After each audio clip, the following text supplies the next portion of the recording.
Thank you for taking a few minutes, Senator Perdue. You're down here in Macon for the Chamber of Commerce. Just recently you were in Columbus, Ohio for Americans for Prosperity, and you spoke to them. Tell us just a little bit briefly what you spoke to them about. Well, first of all, it was an honor to be asked to speak. I think I was the only senator there not running for office for president, and what I spoke about was the crisis in America, and I really I put it on two levels. One is the global security crisis, much of which is our own responsibility, our own intransigence has caused it.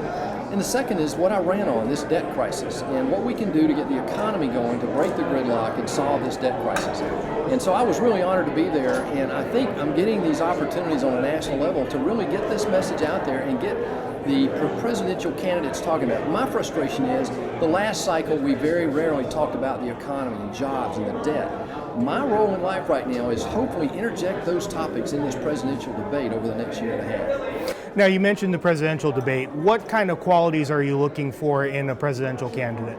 Well, first, we have to have a leader and somebody that's willing to put a plan out there. I mean, one of the problems we have both in foreign policy and in economic policy is we don't have a plan. I'm just a business guy. I'm an outsider. I've never been in politics, but I know right now if we're the leader of the world. We're still in that role, and we have that responsibility.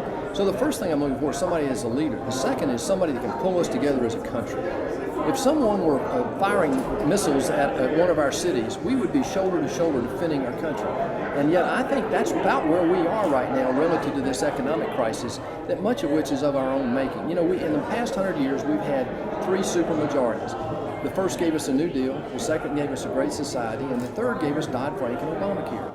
I'm just a business guy, but I can put at the feet of those three supermajorities most of the responsibility for this financial catastrophe we have right now. So I'm looking for somebody that gets that and has a plan to get this economy going, put people back to work, and help us become the leader that we need to be in the free world.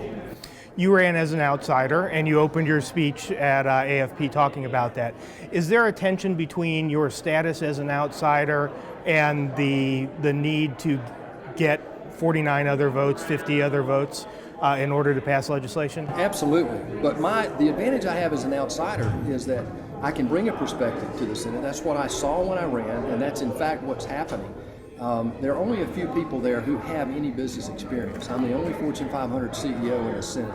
And because of that, I get credibility. They listen to what I'm talking about when we talk about repatriation tax or the corporate tax or how to put people back to work. We've got a lot of opportunities because I've never been more optimistic than I am right now. My role as an outsider is to continue to hammer and fight for what people in Georgia wanted me to fight for in Congress, and that is to get government working again, reduce the size of our federal government, bring more money back home, and solve this debt crisis once and for all. Now, you mentioned repatriation, and that's something you spoke about on the floor of the Senate. And as I understand it, what happens is when countries that are based in America make money overseas, they'll often stockpile that money overseas so they don't have to pay U.S. tax on the profits. That's kind of a difficult issue for most people to get their mind around. Why is it so important to the average Georgian? Well, first of all, there are about $2 trillion in U.S. profits that are stuck overseas. And they're stuck overseas because we're the last country in the world that has this repatriation tax, this double tax on those profits. And my argument is if we were to eliminate that tax, we're not getting any tax revenue off of it now. So if we eliminate that tax, most of that capital would come roaring back into our economy. And put that in perspective, the Federal Reserve in the last 6 or 7 years has put in about $4.5 trillion in our economy, and it's not working. And the reason it's not working is because we've stifled the very life out of our economy through these over-regulatory agencies that are just choking our small businesses right now. So I'm advocating eliminating the repatriation tax, support that capital coming back in here, and I believe that would stimulate this economy and get people working again. So the benefit here at home is that capital flow would absolutely create jobs, and I think help put people back to work again. We mentioned earlier this year that you have an historic desk on the Senate floor. Have you had a chance to carve your initials or your name into it yet? No, that's a well-kept secret, but I'm so honored.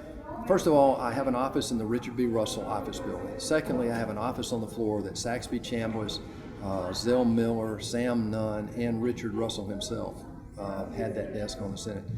I don't ever walk on the floor of that Senate without reminding myself of what an honor it is to be there, what a sobering responsibility it is. But I have to tell you, I'm tremendously encouraged as an outsider to the process. The process is really not good right now. I mean, we have gridlock, we've got to break through that. But the American resolve to solve crises is the best in the history of the world. Our problem is we don't always recognize the crisis as early as we should. So I'm honored to be on the floor of the Senate. That desk reminds me of the legacies that I have to hold up. Thank you very much for your time. We look forward to hearing your speech. Good to see you again. Thank you, thanks. Senator.